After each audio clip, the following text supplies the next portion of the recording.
Hello, this is Papa Guru with your host Matthew Starnes. Today we're going to be discussing a deck tech. We're going to be discussing Elite Headhunter. This deck is Rakdos. This commander costs 4 Rakdos. It has Menace and pay 3 Rakdos, sacrifice a creature, deal 2 damage to target creature or planeswalker.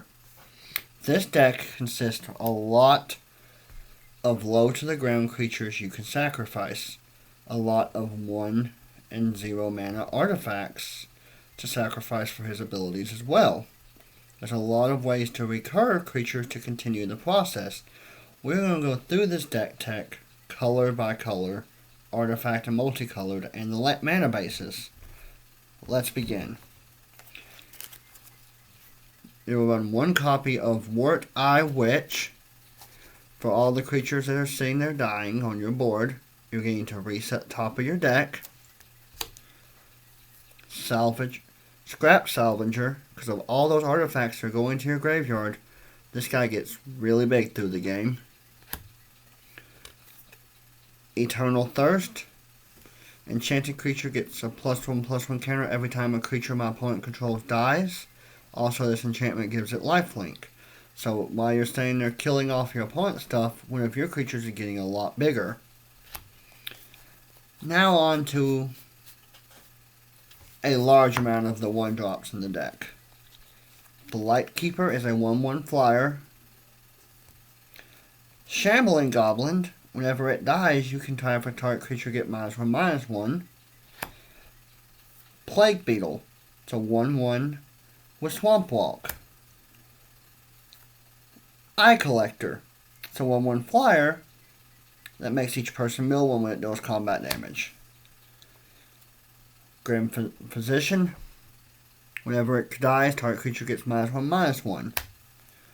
Thirsty Shade, it's a 1/1 with lifelink. You can pay a black and 3 and 2 of anything to give it +1/+1 to end a turn. Pulse Tracker, whenever it attacks, each opponent loses 1 life. Grasping Scoundrel, whenever it attacks, it gets a +1/+1, a +1/+0 to turn, my bad.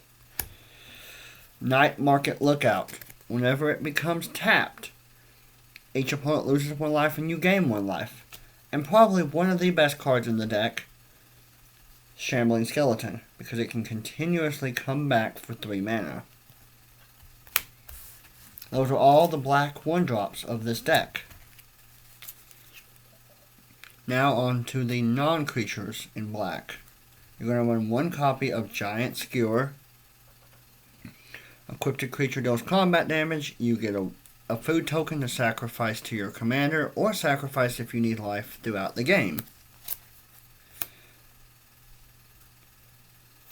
Tidy Collections allow you to destroy a creature and then gain 1 life for each artifact you control. And this deck has a lot of artifacts. Succumb to Temptation, lose 2 life, draw 2 cards. You're going to go through a hand really quickly in this deck, so you're going to want a way to put stuff back in. Grave Purge. Mono black. It's basically a mono black elixir of immortality. Shuffle, put all your creature cards you've sacrificed back into on top of your deck in any order, and draw a card. It's continuing the fuel. Font of Return is similar. For paying 4 mana, sacrificing and putting 3 creatures from your graveyard back into your hand. Sign in Blood. Target player loses 2 life, draws 2 cards. Bleak Cloven Vampires. Metalcraft. If you control 3 or more artifacts, Metalcraft will trigger. This specific Metalcraft deals 4 damage to target opponent and you gain 4 life.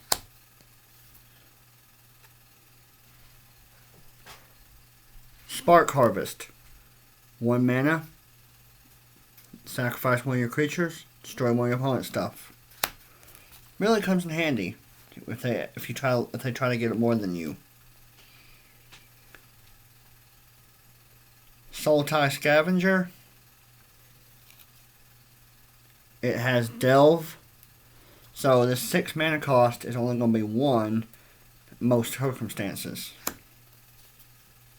We're running Trespasser's Curse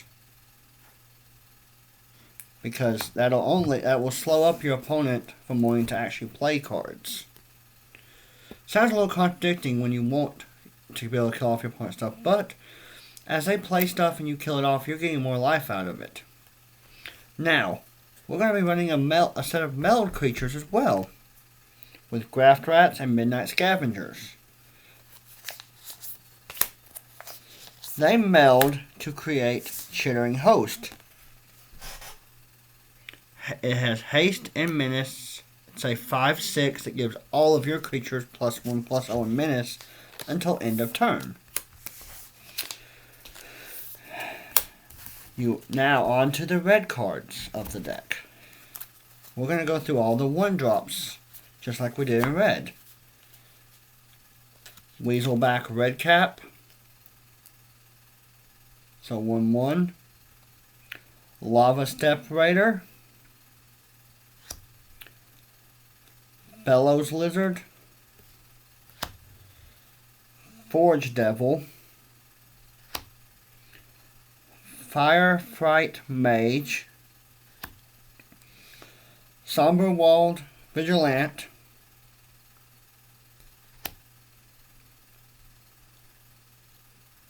Gluturian Lava Runner. I am so sorry I butchered that name. So bad. Scorch Spitter. And Cinderwall. Don't hate on the wall. It's a 1-drop 3/3.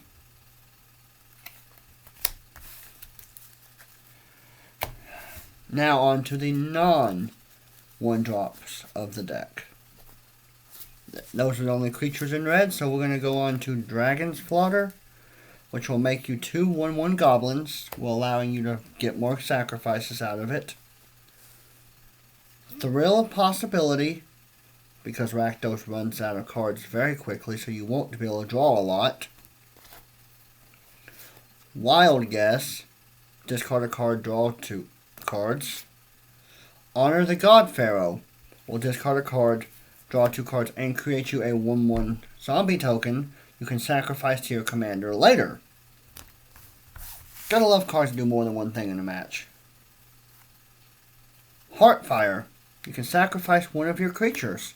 Deal 4 damage to any target, being that player or creature. And sometimes that can get you the game 1 or get something that your commander just can't kill out of the way. Cosmogonic Wave. It deals 1 damage to each of your opponent's creatures. Those creatures cannot block this turn, and sometimes that does wipe out some of your opponent's board. Now on to the multicolored. There's only 3 multicolored cards. Igneous Pouncer. It's a 5/1 with haste, with Mountain Cycling 2 and Swamp Cycling 2. That's most of the time what I use it for in this deck. Morgur's Burst. It's Rakdos and 4 to take any creature from my graveyard and put back on the battlefield. And then I deal damage to my opponent equal to that creature's power.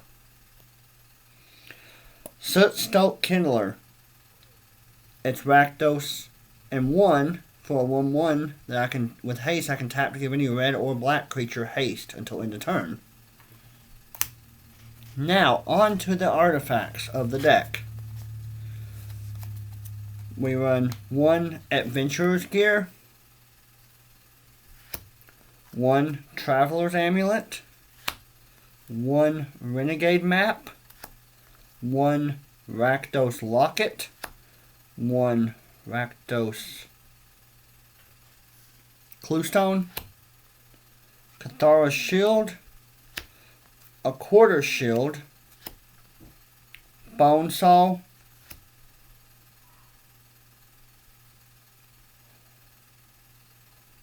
Herbal Penance. I butchered that so bad. I do apologize to y'all. Spider Silk Net. And for that was a total of 5 artifacts that cost 0 mana in this deck, which are really good for the commander. Sparring Construct. A little bit of Infect in this deck with Vesting Asp. Clockwork Beetle. Ginger Brute, who has a nice way to get evasion, by the way, by paying 1, and it gains hate. It can't blocks up my creatures with haste. That's actually pretty good evasion, in my opinion. A new card from Theros Beyond Death, Bronze Saber. Equipped creature gets +2/+0. Now we go on to a lot of different cantrip type cards. Ichor Wellspring, Prismatic Prism, Alchemist Vial, Metal Spinner's Puzzle Knot, Golden Egg, Guild Globe, Terrarian, and rounding it off with Golden Urn, which if it sticks around for a while, it can get you some real life. It puts a charge counter on it at each of your upkeeps. You can sacrifice it and gain X life or X number of charge counters on it. Now, on to the mana bases. We are running 13 Swamps,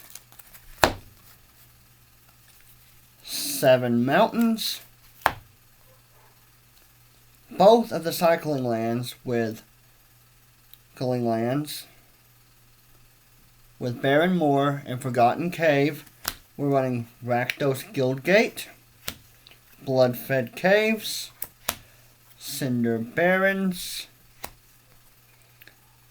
Akuma's Refuge, Rakdos Carnivar, Mortuary Mire, Ash Barrens, Jund Panorama, Terramorphic Expanse, and Evolving Wilds. Well, I hope y'all like this deck. Like and subscribe. And don't forget to share. And everyone have a nice day. And be safe out there with everything going on in the world.